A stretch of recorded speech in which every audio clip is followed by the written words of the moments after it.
महाशिवरात्रि की रात कुछ अलग है। यह सिर्फ एक साधारण रात नहीं, बल्कि ब्रह्मांड के सबसे बड़े रहस्य से जुड़ी एक रात है। एक रात जब समय ठहर सा जाता है, जब सृष्टि और संहार का खेल अपने चरम पर होता है। लेकिन क्या आप जानते हैं कि महाशिवरात्रि सिर्फ उपवास और पूजा की रात नहीं, बल्कि कुछ ऐसा है जो आपकी पूरी जिंदगी बदल सकता है। कहानी शुरू होती है प्राचीन भारत के एक पवित्र स्थान से, जहां एक गूढ़ योगी तपस्या में लीन था। यह कोई साधारण योगी नहीं था। लोग कहते थे कि वह हजारों वर्षों से साधना कर रहा था और वह स्वयं शिव से संवाद कर सकता था। एक दिन एक जिज्ञासु शिष्य ने उनसे पूछा, गुरुदेव, महाशिवरात्रि का असली रहस्य क्या है? योगी ने आंखें खोलीं। उनके नेत्रों में अपार दिव्यता थी। वह बोले, यह एक रात नहीं, यह एक द्वार है। एक ऐसा द्वार जो हमें इस भौतिक संसार से परे ले जा सकता है। लेकिन इसे समझने के लिए तुम्हें मेरे साथ यात्रा करनी होगी। शिष्य ने सहमति में सिर हिलाया और योगी उसे लेकर एक गहरी गुफा में चले गए।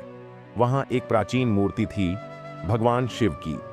योगी ने कहा, इस मूर्ति को ध्यान से देखो, यह केवल पत्थर नहीं है, यह चेतना का द्वार है।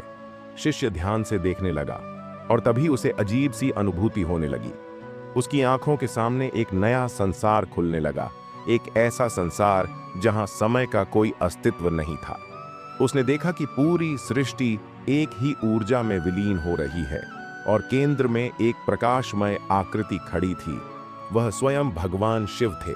योगी ने समझाया, महाशिवरात्रि केवल व्रत रखने और भजन गाने का दिन नहीं है। यह रात उन लोगों के लिए है जो जागरूक हैं, जो अपनी आत्मा को जागृत करना चाहते हैं। इस रात ब्रह्मांड की ऊर्जा सबसे ऊंची अवस्था में होती है। अगर कोई व्यक्ति सही ध्यान और साधना करता है तो वह दिव्यता को छू सकता है। शिष्य आश्चर्यचकित था। उसने पूछा, लेकिन यह कैसे संभव है गुरुदेव? योगी मुस्कुराए, क्या तुमने कभी सोचा है कि इस दिन विशेष रूप से रात भर जागरण करने की परंपरा क्यों है? शिष्य ने सिर हिला दिया। योगी बोले, क्योंकि इस दिन पृथ्वी और ब्रह्मांड की ऊर्जा कुछ ऐसी स्थिति में होती है कि अगर तुम सीधा बैठो, ध्यान करो और अपने चित्त को शांत रखो तो ऊर्जा तुम्हारे सहस्रार चक्र तक पहुंच सकती है।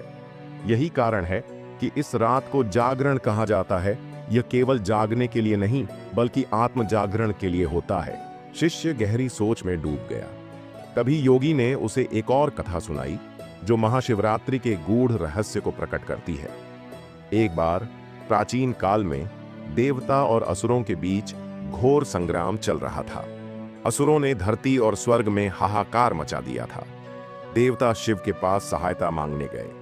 शिव ने ध्यान लगाया और उन्हें यह रहस्य पता चला कि ब्रह्मांड को संतुलित करने के लिए उन्हें तांडव करना होगा।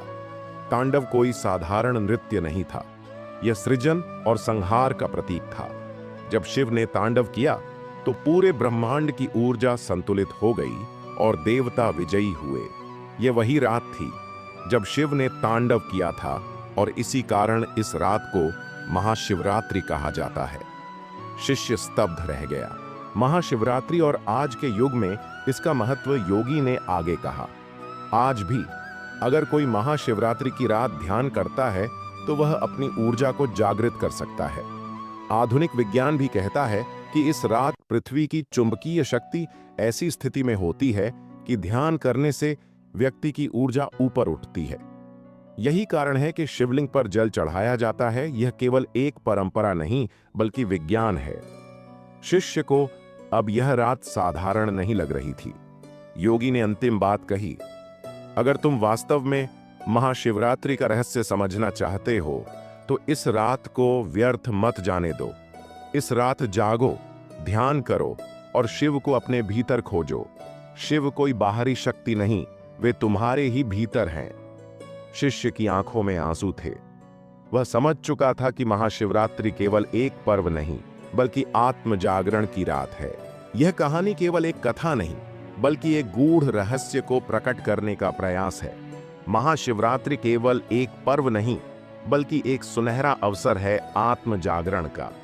इस रात हम केवल व्रत और पूजा ही नहीं, बल्कि ध्यान करें, शिव के वास्तविक स्वरूप को समझने का प्रयास करें।